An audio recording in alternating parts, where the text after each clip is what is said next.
Hi friends, welcome back to Ignopals. இக்னோவில் வந்து நம்ம admission apply பண்ண ஜஸ்ட் 15-20 நிமிஷம் தான் ஆகும். ஆனால் வந்து ஒரு சின்ன மிஸ்டேக்னா கூட அட்மிஷன் டிலே ஆகலாம்.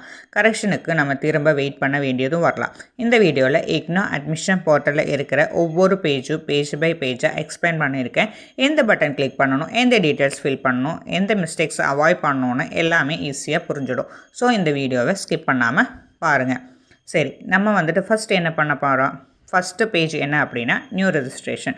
அஃபிஷியல் இக்னோ அட்மிஷன் போர்ட்டலை ஓப்பன் பண்ணிவிட்டு நியூ ரெஜிஸ்ட்ரேஷன் பட்டனை கிளிக் பண்ணுங்கள்.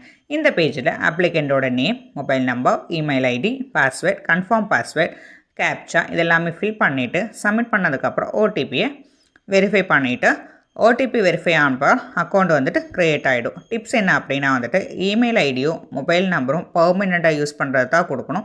ஃப்யூச்சரில் admission confirmation, enrolment number updates எல்லாமே இதில் தான் வரும். ரெஜிஸ்ட்ரேஷன் முடிஞ்சது, அட்மிஷன் முடிஞ்சதா இல்லைங்க, இப்போ தான் வந்து நம்ம மெயின் ப்ராசஸே ஸ்டார்ட் ஆகுது. செகண்ட் வந்து லாகின். ரெஜிஸ்ட்ரேஷன் முடிஞ்சதுக்கப்புறம் வந்து லாகின் பேஜுக்கு போகிறோம்.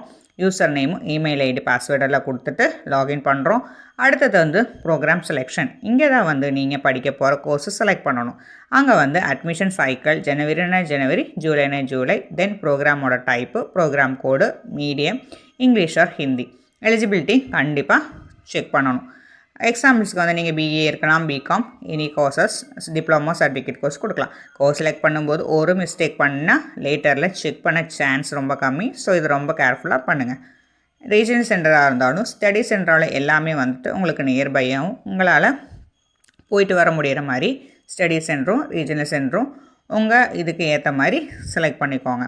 சரி, அடுத்தது வந்து பர்சனல் டீட்டெயில்ஸ் இந்த பேஜில் வந்து name, father name, mother name, date of birth, gender, category, nationality எல்லாத்தையுமே ஃபில் பண்ணணும். எப்படின்னா ஆதாரில் இருக்கிற மாதிரி ஸ்பெல்லிங்ஸ் மாதிரியே என்ட்ரு பண்ணணும். Address details, permanent address, corresponding address, pincode, district, state எல்லாத்தையுமே வந்து கரெக்டாக ஃபில் பண்ணணும். சேம் அட்ரஸ்ன்னு செக் பாக்ஸில் டிக் பண்ணிக்கோங்க. எஜுகேஷனல் குவாலிஃபிகேஷன், இங்கே வந்து ப்ரீவியஸ் எஜுகேஷன் டீட்டெயில்ஸ் என்ட்ரு பண்ணணும். எக்ஸாம்பிளுக்கு வந்து 10th, 12th degree, university, passing year, percentage, CGPA use பண்ணணும். எல்லாமே இன்க்ளூட் பண்ணணும். எஜுகேஷனல் டீட்டெயில்ஸ் வெரிஃபை பண்ணும்போது மார்க் ஷீட்டில் இருக்கிற டீட்டெயில்ஸோட மேட்ச் ஆகலைன்னா வெரிஃபிகேஷன் டிலே ஆகும். அடுத்தது வந்து அடிஷ்னல் டீட்டெயில்ஸ். இங்கே கோர்ஸுக்கு தேவைன்னா எம்ப்ளாய்மெண்ட், ரிசர்வேஷன், எக்ஸ்பீரியன்ஸ், கேட்டகரி டீட்டெயில்ஸை ஃபில் பண்ணணும். அடுத்தது வந்து அப்லோட் டாக்குமெண்ட்ஸ். இப்போ வந்து டாக்குமெண்ட்ஸை வந்து அப்லோட் பண்ணுற டைம் இல்லையா, photo, signature, mark sheets, degree certificate, community சர்டிஃபிகேட்னு ஃபைல் சைஸும் ஃபார்மேட்டும் கரெக்டாக இருக்கணும். மேக்ஸிமம் ஸ்டூடெண்ட்ஸ் வந்து ரிஜெக்ட் ஆகிறது என்னென்னா டாக்குமெண்ட்ஸ் அப்லோட் ஸ்டேட்டில் தான். ஏன்னா வந்து பிளர் ஃபோட்டோஸோ ராங் ஃபைல்ஸோ வந்து அப்லோடு பண்ண வேண்டாம். சப்மிட் பண்ணதுக்கப்புறம் கம்ப்ளீட் அப்ளிகேஷன் ப்ரிவ்யூ வரும்.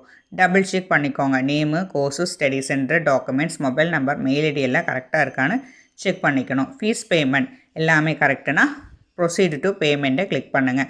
யூபிஐ ஐடியோ, டெபிட்டோ, கிரெடிட் கார்டோ, நெட் பேங்கிங் பேமெண்ட் சக்ஸஸ்னால் அதோட ரெசிப்டை வந்து டவுன்லோட் பண்ணி சேவ் பண்ணி வச்சுக்கோங்க.